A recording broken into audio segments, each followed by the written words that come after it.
Welcome back, guys. This episode we're back on the old Hymer because we want to do a little job to go away soon. So we're going to clamp on some struts to the roof to mount a roof box.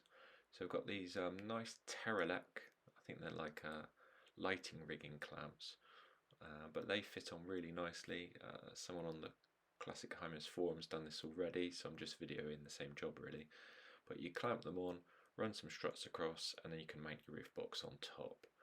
So here's where we're using some rubber, because the clamps don't go small enough, but also it will just let them grip really nicely to those roof bars, give you a good solid fixing.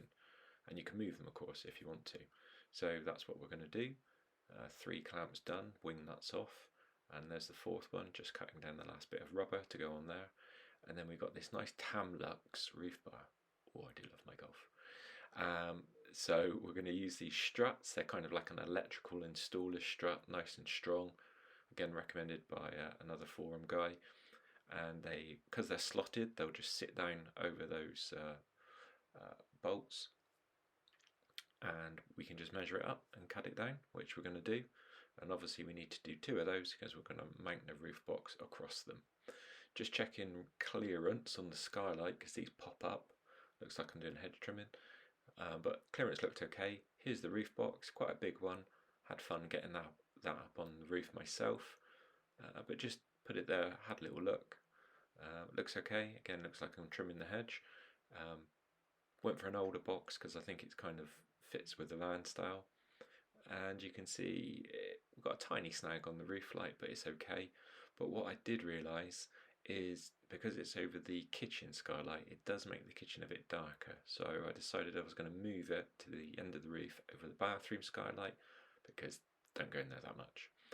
Here's the clamps that come with the roof box. They go underneath around that strut and you just do them up.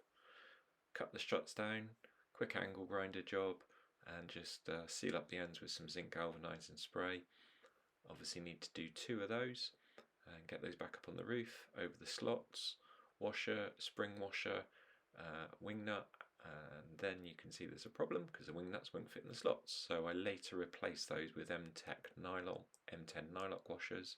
Nice end caps to make it look neat. It's a good little system that. And do that both sides. Move the roof box over the other roof light because it opens that way as well. So it wasn't going to work having it on the right, so moved it to the left, but I do need a ladder to get up to it, but I'm not going to use it that often. And here it is, caps on, everything clamped down, roof box clamped on, and then in the roof box we put a blanket to cut down on vibration. There's the clamps, and there's some big fold out chairs we don't use that often that we're going to store up there along with some other infrequently used items. And there it is. A nice retro logo. I think it goes with the van quite well actually, this roof box. I wanted a grey one, not a black one, because I thought it would stand out if it was too shiny and black. But yeah, here it is, the end result. Quite pleased with that. I think it looks okay, and I won't be up there that often, so happy with that. Hopefully that's of use to you all. If you want to, you can like and subscribe, and then back on the golf next time.